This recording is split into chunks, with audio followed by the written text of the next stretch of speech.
নমস্কার বন্ধুরা, শ্রাবন্তী কিচেনে সকলকে স্বাগত জানাচ্ছি। বন্ধুরা, আজ আমি একটা সম্পূর্ণ ডিমের রেসিপি নিয়ে এসেছি। এই ডিম যদি আপনারা এভাবে রান্না করেন তাহলে কিন্তু খেতে ভীষণ ভালো লাগবে। আর সম্পূর্ণ নতুন ইউনিক একটি রেসিপি। ডিমের অনেক রেসিপি আপনারা করেছেন, একবার এটা করে দেখতে পারেন। যদি এই রেসিপিটি আপনাদের ভালো লেগে থাকে অবশ্যই লাইক, কমেন্টস এবং শেয়ার করবেন। আর নতুন বন্ধুরা কিন্তু সাবস্ক্রাইব করে অল বাটনে ক্লিক করবেন, তাহলে সমস্ত নোটিফিকেশানগুলো আপনারা সবার আগে পেয়ে যাবেন। দেখুন, আমি 6টা ডিম নিয়েছি। ডিমের কোয়ান্টিটিটা সম্পূর্ণ আপনাদের ওপর নির্ভর করছে। 2টো, 3টে, 6টা যে কটা খুশি নিতে পারেন। ডিমগুলো সব একসাথে ভেঙে আমি একটা পাত্রে নিয়ে নিচ্ছি। এবার এর মধ্যে দিয়ে দিন স্বাদ মতো লবণ আর গোলমরিচ গুঁড়ো। এবার পুরোটাই ভালো করে মিশিয়ে নিন। মেশানো হয়ে গেলে গ্যাসে যে কোনো পাত্র বা কড়াইও বসাতে পারেন। তার মধ্যে দিয়ে দিন জল। জলটা যখন হালকা গরম হয়ে যাবে তার মধ্যে ডিমের ব্যাটারটা ঢেলে দিন খুব আস্তে আস্তে। জলটা যেন টকবক করে না ফুটে, হালকা যখন একটা বুদবুদি আসবে জলের মধ্যে তখন ডিমটাকে ঢেলে দিতে হবে। এবার গ্যাসটা সিম আঁচেই রাখবেন আর আলগা করে ঢেকে দিন। মিনিট 2 পরে ঢাকনা তুলে আমি ফিরে এসেছি। দেখুন, জলটা ফুটছে। এই অবস্থায় গ্যাসটা বন্ধ করে দিয়ে অপেক্ষা করুন যতক্ষণ না এই জলটা ঠান্ডা হয়ে যায়। এবার যখন ঠান্ডা হয়ে যাবে দেখুন কড়াইতে জলটা অনেকটাই কমে গেছে। এটা কিন্তু ডিমটা জলটা বেশ কিছুটা শুষে নিয়েছে। আমরা যতটা সম্ভব চেষ্টা করব জলটাকে ফেলে দিতে।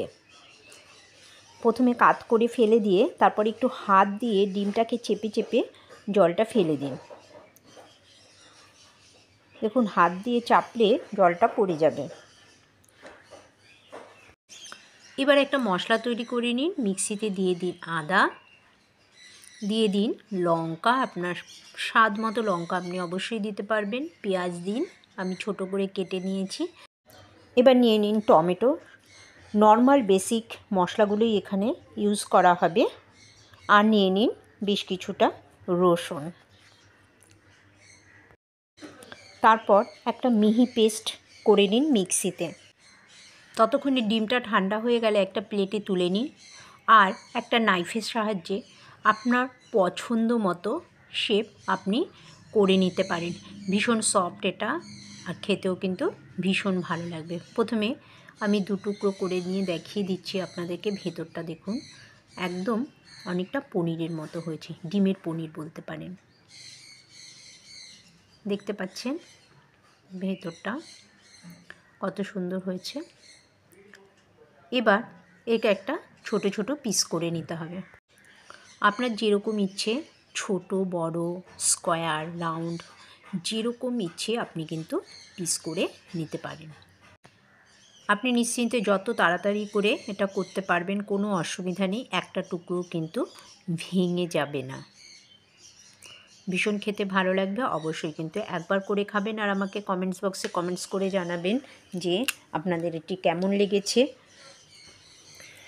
আর অবশ্যই সবাই লাইক, কমেন্টস এবং শেয়ার করবেন। দেখুন, তাই কেটে নিয়ে এবার আমি কড়াইতে সর্ষের তেল গরম করে নিয়েছি। কড়াইটা পরিষ্কার করে সর্ষের তেল অবশ্যই নেবেন।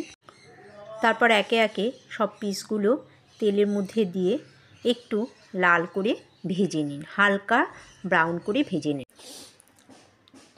একটা সাইড ভাজা হয়ে গেলে অপর সাইডটা একটু উল্টে দেবেন, তাহলে ভালো হবে। দুদিকে হালকা ব্রাউন হয়ে গেলে সবগুলো তুলে নিন। একে একে সব পিসগুলো ভেজে তুলে নিয়ে তারপর কড়াইতে যে তেল রয়েছে তার মধ্যে সামান্য তেল অ্যাড করে তেজপাতা আর জিরে ফোড়ন দিয়ে সমস্ত মশলাটা খুব ভালো করে কষাতে থাকুন। খুব ভালো করে কষাতে হবে।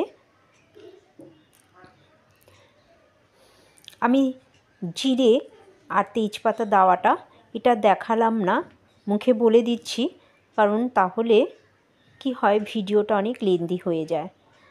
মশলাটা ভালো করে কষানো হয়ে গেলে তার মধ্যে উষ্ণ গরম জল দিয়ে দিন। জলটা যখন টকবক করে ফুটে উঠবে তখন ভেজে রাখা ডিমের পিসগুলো এর মধ্যে একে একে দিয়ে দিতে হবে। আমি পরে 2টো কাঁচা লঙ্কা চিড়ে এর মধ্যে ইউজ করেছি আপনারা চাইলে সেটা দিতে পারেন অথবা অ্যাভয়েডও করতে পারেন। যারা বেশি ঝাল খান তারা পরে অবশ্যই 2-4টে কাঁচা লঙ্কা চিড়ে দিতেই পারেন। তারপর অবশ্যই ঢেকে দেবেন।